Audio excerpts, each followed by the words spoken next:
سوال پوچھتے ہیں یا ایسی گواہی طلب کرتے ہیں جن کا ان کی ذات سے کوئی تعلق تو نہیں ہوتا، لیکن کسی مسلک کی جماعتی یا ملکی مسلک کی بنا پر اس بات کو راز میں رکھنا ضروری ہوتا ہے.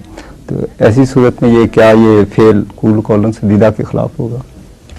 اس فعل کی آپ نے تعریف ہی نہیں فرمائی، معین نہیں کیا، اس میں میں ایک فرضی فتویٰ کیسے دے سکتا ہوں؟ جب تک ایک بات کھل کر سامنے نہ آئے اس وقت تک یہ فرضی فتویٰ نہیں دیا جا سکتا.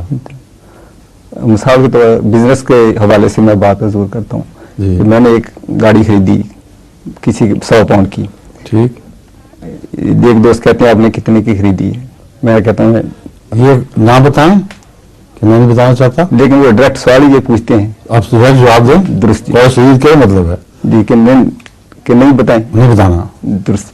کوئی میں اپنے کسی مسئلے کی پیش نظر نہیں بتانا چاہتا، بس یہ بڑے شدید ہے.